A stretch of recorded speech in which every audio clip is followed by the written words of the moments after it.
سپہر کے 3 بجے ہیں۔ السلام علیکم، یہ ریڈیو پاکستان ہے۔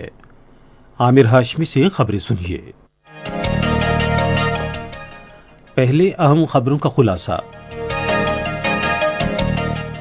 صدر نئے پارلیمانی سال کے آغاز پر آج پارلیمنٹ کے مشترکہ اجلاس سے خطاب کریں گے۔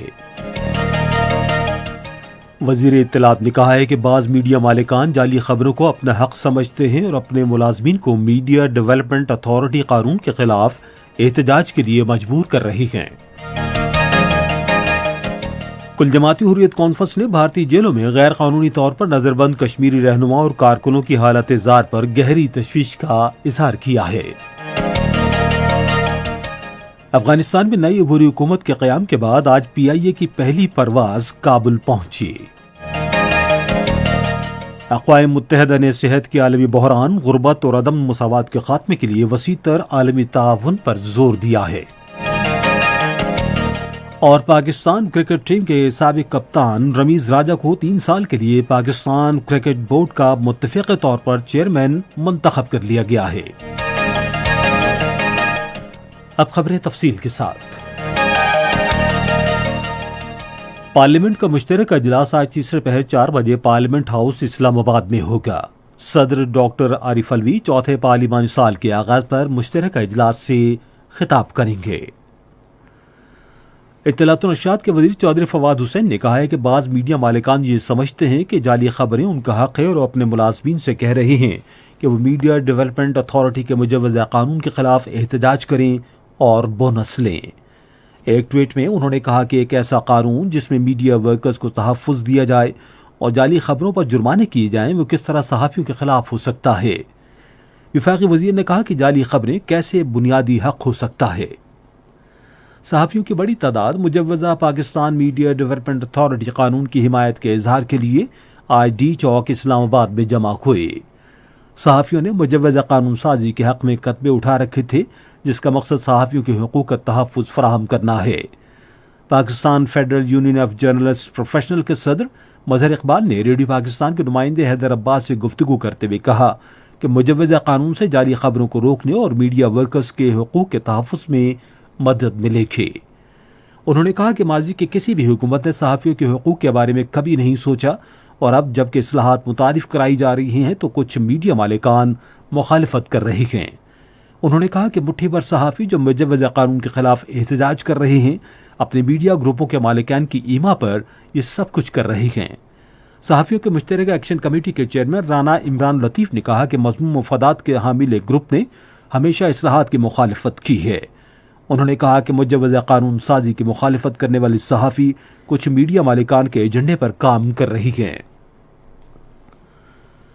اطلاعات و نشریات کے وزیر مملکت فاروق حبیب نے کہا ہے کہ کینٹونمنٹ بورڈ کے انتخابات میں قوم نے وزیر اعظم عمران خان پر مکمل اعتماد کا اظہار کیا ہے۔ آج ایک ٹویٹ میں انہوں نے کہا کہ پاکستان تحریک انصاف ایک قومی جماعت کے طور پر ابھری ہے اور اس نے تمام صوبوں میں نمائندگی حاصل کی ہے۔ وزیر مملکت نے کہا کہ پاکستان مسلم لیگ نون اور پاکستان پیپلز پارٹی علاقائی جماعتیں بن گئی ہیں۔ انہوں نے کہا کہ پاکستان مسلم لیگ نون بلوچستان میں ایک نشست بھی حاصل نہیں کر سکی اور سندھ میں 5ویں نمبر پر رہی، جبکہ پاکستان پیپلز پارٹی پنجاب اور بلوچستان میں ایک نشست بھی حاصل نہیں کر سکی۔ صحت کے بارے میں معاون خصوصی ڈاکٹر فیصل سلطان نے قوم پر زور دیا ہے کہ وہ کورونا وائرس کو مزید پھیلنے سے روکنے کے لیے ماسک پہنیں اور سماجی فاصلے سے متعلق قواعد و ضوابط پر عمل کریں۔ آج اسلام آباد میں ایک تقریب سے خطاب کرتے ہوئے انہوں نے کہا کہ لوگوں کو کورونا وبا کی روک تھام سے متعلق احتیاطی تدابیر نظر انداز نہیں کرنی چاہیے کیونکہ مہلک وبا ابھی تک ختم نہیں ہوئی۔ معاون خصوصی نے کہا کہ صحت کے مراکز کے استحکام سے آئندہ نسلوں کو فائدہ ہوگا۔ یہ خبریں آپ ریڈیو پاکستان سے سن رہے ہیں۔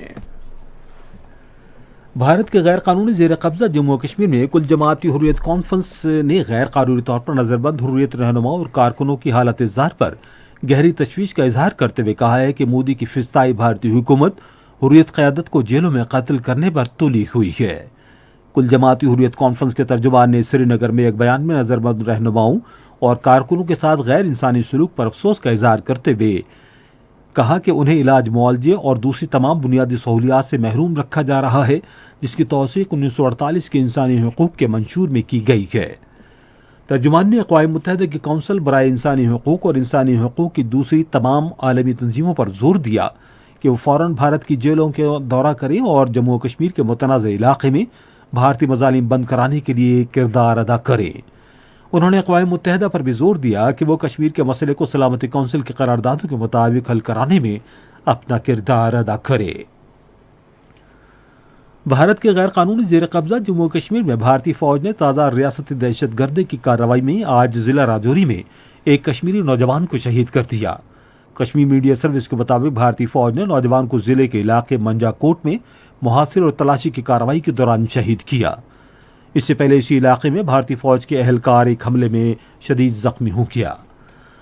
امریکہ میں مقیم بھارتی شہریوں کے متعدد تنظیموں کے نمائندوں نے بھارت میں مودی کی زیر قیادت بھارتیہ جنتا پارٹی کی حکومت کی ہندوتوا پالیسی کو مسترد کرتے ہوئے ملک میں مسلمانوں، سکھوں، بدھوں اور مسیحیوں کے لیے مساوی حقوق کا مطالبہ کیا ہے۔ عالمی سطح پر ہندوتوا کے خاتمے کے موضوع پر ایک آن لائن کانفرنس سے خطاب کرتے ہوئے شرکاء نے قائم مقام امریکی سفیر اتل کیشیپ کے راشٹریہ سیوک سنگھ کے سربراہ کے ساتھ ملاقات پر تنقید کی، جو شدت پسند ہندوتوا نظریے کے پس پردہ ایک پارلیمانی قوت بن کر کھڑی ہے۔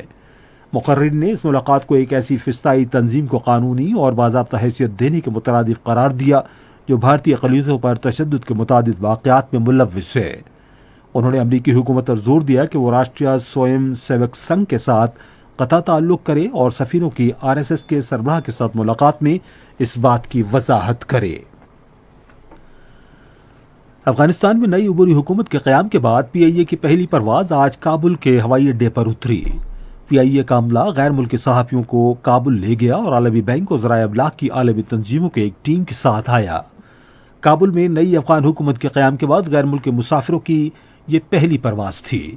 ایک بیان میں PIA کے chief executive officer air marshal retired Arshad Malik نے کہا کہ پرواز کا مقصد پاکستان اور افغانستان کے درمیان جذبہ خیر سگالی کو فروغ دینا ہے۔ انہوں نے کہا کہ یہ پرواز چلانا PIA اور یورپی دنیا کے لیے انتہائی اہم ہے۔ PIA کے چیف ایگزیکٹو آفیسر نے امید ظاہر کی کہ پروازوں کی آمد و رفت کو جلد مکمل طور پر بحال کیا جائے گا۔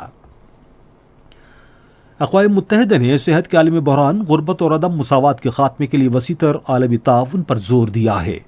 اقوام متحدہ کے سیکرٹری جنرل انتونیو گوتریس نے ایک ویڈیو پیغام میں کہا ہے کہ مہلک کورونا وبا پیچیدہ ترین ہنگامی چیلنج ہے جس سے ہمارے سماجی، معاشی اور ماحولیاتی اہداف متاثر ہو رہے ہیں۔ انہوں نے ڈیجیٹل اقدامات اور پائیدار سرمایہ کاری سے فائدہ اٹھاتے ہوئے جامع اور مستحکم معاشروں کے قیام پر زور دیا۔ پاکستان کرکٹ ٹیم کے سابق کپتان رمیز راجہ 3 سال کے لیے پاکستان کرکٹ بورڈ کے 36ویں متفقہ اور بلا مقابلہ چیئرمین منتخب ہو گئے ہیں۔ یہ فیصلہ آج لاہور میں خصوصی اجلاس میں کیا گیا جس کی صدارت PCB election commissioner justice retired شیخ عظمت سعید نے کی۔ بعد میں بورڈ کے اجلاس سے خطاب کرتے ہوئے رمیز راجہ نے کہا کہ ان کا بنیادی مقصد وہی ماحول، سوچ اور رویہ متعارف کرانا ہے جس سے ماضی میں پاکستان کی ٹیم کا شمار بے خوف کرکٹ کھیلنے والی ٹیموں میں ہوتا تھا۔ انہوں نے کہا کہ ماضی اور موجودہ دور کے کرکٹرز کی فلاح و بہبود کو ترجیح دی جائے گی۔ ممتاز تاریخ دان، محقق اور کالم نویس ڈاکٹر صفدر محمود آج لاہور میں انتقال کر گئے۔